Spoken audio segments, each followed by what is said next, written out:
रबीचं पीक घेतो की नाही घेत हा भेद न करता 100% शेतकऱ्यांना 10,000 रुपये हेक्टरी आम्ही देतो.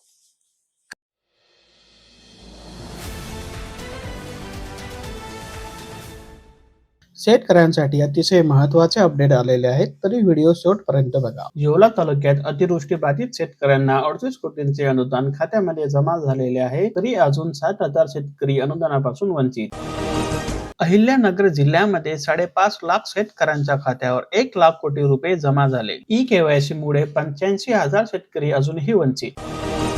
4 लाख शेतकऱ्यांना मिळणार रब्बीसाठी 2,000चे बूस्ट. पीएम किसान सन्मान निधीची रक्कम बँक खात्यात होणार लवकरच जमा. सर्वाधिक लाभ चाळीसगाव तालुक्यामध्ये.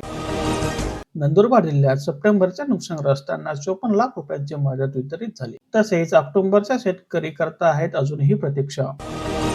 ई-केवायसी बंधनकारकच, तेव्हाच मिळेल शेतकऱ्यांना अनुदान. राज्यात मटरला 6,000 ते 12,000 प्रति क्विंटल आहे भाव. अर्ली द्राक्षांचे निर्यात 50% कमी. द्राक्षांचे निर्यात सुरू झाल्यापासून दरात तेजी कायम. 1,962 शेतकऱ्यांचे अर्ज नाकारले. अर्जामध्ये आहेत त्रुटी. दर वाढल्याने तुकडा काचूची मागणी वाढली. हिवाळ्यात लाडू बनवण्याकरता होतो तुकडा काचूचा वापर. कापूस योजनेला मजूर मिळत नसल्याने शेतकरी चिंतेत. गव्हाच्या कडापापासून 25 एकरातील ज्वारीचे झाले नुकसान. दूध उत्पादनात पुणे नाशिक जिल्हा आघाडीवर, तसेच कोकण अमरावती जिल्हा माघारले. अकोला जिल्ह्यामध्ये हमी दराने केवळ 426 क्विंटल सोयाबीनची खरेदी. गेल्या महिन्यात सतत ढगाळ वातावरण असल्याने तुरीवर शेंगा पोखरणाऱ्या अळींचे आक्रमण. जीएम केळी वाण आल्यास उत्पादकांना फायदा, केळी तज्ञांचा दावा. लाडक्या बहिणींनो, लवकरच ई-केवायसी करून घ्या, शासनाकडून मिळाली मुदतवाढ. नांदेड जिल्ह्यातील सर्वच जलसाठे 100% भरले, आता रब्बी पिकांची चिंता मिटली. जालना जिल्ह्यात आजवर 27% क्षेत्रावर रब्बी पिकांची पेरणी, ज्वारीला सर्वात जास्त पसंती. घरकुल कामात दिरंगाई होत असल्याने उपसंचालक यांची नाराजी, 15 दिवसात अनुदान देण्याचे दिले निर्देश. नांदेड नापेड केंद्रावर सोयाबीनला 5,328 रुपये प्रति क्विंटल असा भाव. फुलंब्री तालुक्यात कापसाला 8,100 प्रति क्विंटल असा भाव. जिल्ह्यात सीसीआय केंद्रात खरेदी सुरू.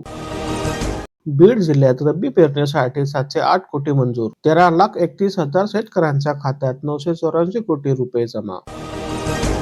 धान विक्रीसाठी नोंदणीला सुरुवात, पण खरेदीला सुरुवात केव्हा होणार, शेतकऱ्यांचा प्रश्न.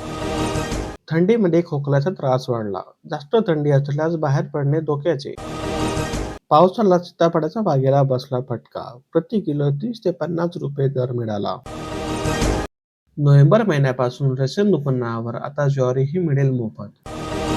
वडील आणि पती नसलेल्या लाडक्या बहिणींना विशेष सुविधा. पती अथवा वडील यांचे अधिकृत मृत्यू प्रमाणपत्र या घटस्फोट प्रमाणपत्र देऊ शकता. थंडीची चाहूल लागताच बाजरीला मागणी वाढली, 8 ते 10 रुपयांची झाली दरवाढ. नाशिक मधील हनुमानवाडी येथे बिबट्या जाळ बंद करण्यात वन विभागाला यश. सांगोला तालुक्यात ज्वारीचे क्षेत्र 70% घटले. रब्बी हंगामाची पेरणी लांबणीवर गेल्याचा परिणाम. नारायणगावमध्ये टोमॅटोचे दर वधारले, प्रति कॅरेट मागे 900 रुपये बाजारभाव मिळत आहे. श्रीगोंद्याचे शेतकरी ऊस पाण्यासाठी बारामतीमध्ये, कमी खर्चात अधिक उत्पन्नाच्या प्रयोगाची घेतली माहिती. व्यवहार स्वास्थ्यामुळे गाव शिवारात बिबट्यांचा वाढतोय वावर. केळीला भाव मिळत नसल्याने शेतकऱ्याने केळी बागेवर चालवला रोटाव्हेटर. इंदापूर तालुक्यात ऊस गळीत हंगामास वेग. नोव्हेंबर महिन्यात कपाशीचा सुपडा साफ, केलेला खर्च निघणेही अवघड. जानेवारीपर्यंत चालतो हंगाम. दररोज बातम्या पाहण्यासाठी आमच्या चॅनलला लाईक, शेअर आणि सबस्क्राईब करा.